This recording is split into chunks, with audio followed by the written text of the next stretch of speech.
ECL के central Kajora और Lachhipur colliery क्षेत्र में रहने वाले लोगों को कथित तौर पर कोलियरी के प्रबंधक रिचार्ज सिंह ने बिना किसी सूचना के घर से निकालने की धमकी दी। घर घर जाने की बात कहते हुए बिजली और पानी का कनेक्शन काट दिया जाएगा, जिसके कारण इलाके में रहने वाले लोगों ने सुबह से ही सेंट्रल काजोरा कोलियरी इलाके में तृणमूल का झंडा लेकर विरोध प्रदर्शन किया। स्थानीय जीतू लाल और उर्मिला महतो ने कहा, हम लोग करीब 40 से 50 साल से इस इलाके में रह रहे हैं। इस इलाके में करीब 500 परिवार रहते हैं।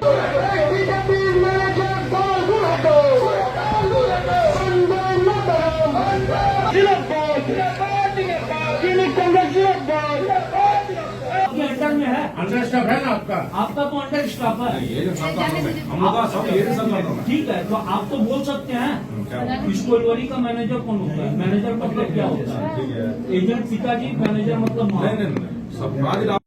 আজকে আমাদের ইস্যু হচ্ছে যে আমাদের লক্ষ্মীপুর কোলিয়ারি যে সমস্ত এলাকা রয়েছে যেখানে দীর্ঘদিন ধরে মানুষ আজকে 40 বছর 50 বছরে ধরে যেখানে বসবাস করছে, কেউ দোকানদারি করছে, রুটি রুজি নির্ভর করছে সেই ইয়ের ওপর, সেই জায়গায় দাঁড়িয়ে গত বেশ কয়েকদিন 2-1 দিন ধরে ম্যানেজমেন্টের কিছু লোক গিয়ে তাদেরকে হুমকি দিচ্ছে যে এখান থেকে তাদেরকে উঠিয়ে যেতে হবে।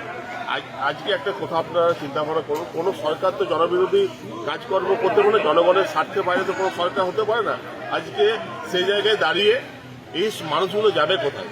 অবশ্যই ম্যানেজমেন্টের তার জায়গা প্রয়োজন হতে পারে, তার কোনো কাজ থাকতে পারে, কিন্তু এই সমস্ত গরিব মানুষগুলি কোথাও চিন্তা ভাবনা করতে হবে, তাদেরকে পুনর্বাসনের ব্যবস্থা করতে হবে, যেটা আমাদের নেত্রী মমতা বন্দ্যোপাধ্যায় সবসময় বলে।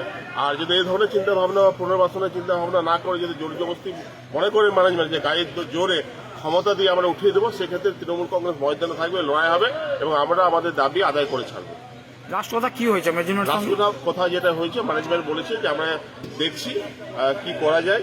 তো আমরাও আমাদের বক্তব্য বলেছি, যদি আপনারা যদি এই ধরনের গায়ের জোর দেখাতে থাকেন, কোনো চিন্তা ভাবনা না করে সকল মানুষগুলোর কাছে প্রয়োজনে কিন্তু আমরা বৃহত্তর আন্দোলনে। अंडाल से मंथन पासवान की रिपोर्ट, पीवीटीवी न्यूज।